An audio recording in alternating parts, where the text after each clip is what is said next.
Well, hello, everybody. Gregg Peterson alongside Steve Sipple. And fall camp practice number 10 has been wrapped up today, Steve. Yes. 10 out of 25. And Yes. We had a defensive day today and learned a lot about the scrimmage that took place here on Saturday. Starting with Coach Chinander, what did you learn? Well, I mean, Coach Chinander, it was defensive coaches and defensive players. Chinander said he was really happy with the first strings tackling. Yeah. Needs some work on the second and third team guys, but that's good to hear. Absolutely. I think that, listening to O'Shawn Mathis, listening to Nick Henrich, I feel like the defense probably played pretty well. O'Shawn Mathis is making his mark. Yep. We know that. I mean, I don't know. Nobody talked about sack numbers or anything like that, but Chinander said he's made his presence known. Nick Henrich said something kind of interesting, too, about the offense. He was particularly impressed with the running backs and how quickly they're hitting gaps and getting downhill. Now, that's a carryover discussion from the spring. Yeah. And then I would add to that, I think the wide receiver group trails the running back group a little bit. I think so, too. Yeah, I mean, that's what I heard coming out of the scrimmage.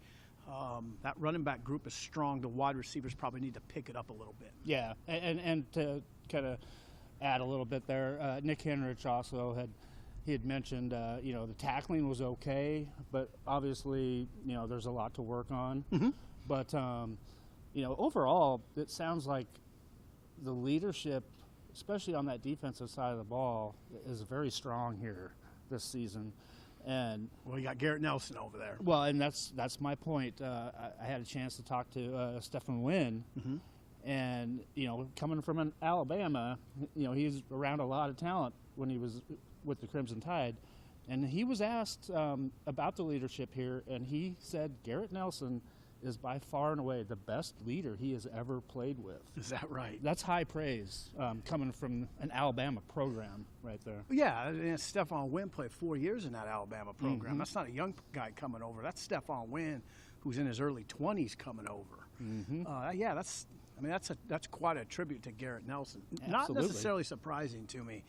Garrett, as you know, just loves this place. Oh yes, always has. Yeah, and he wants to be the impetus or be part of the impetus to a program's resurgence, a very proud program's resurgence. So that's good to hear. Yeah, absolutely. And another newcomer that I had a chance to talk to was Tommy Hill, the cornerback, and he seems like he's really acclimating himself very well here. And he kind of just. He said that, like, the same thing that a lot of guys that we've heard from is that the competition back there in the secondary is pretty tough.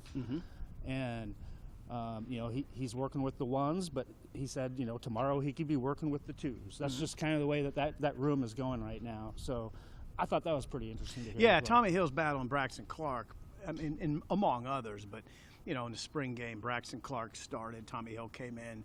That's the principal battle there. Quentin Newsome on the other side.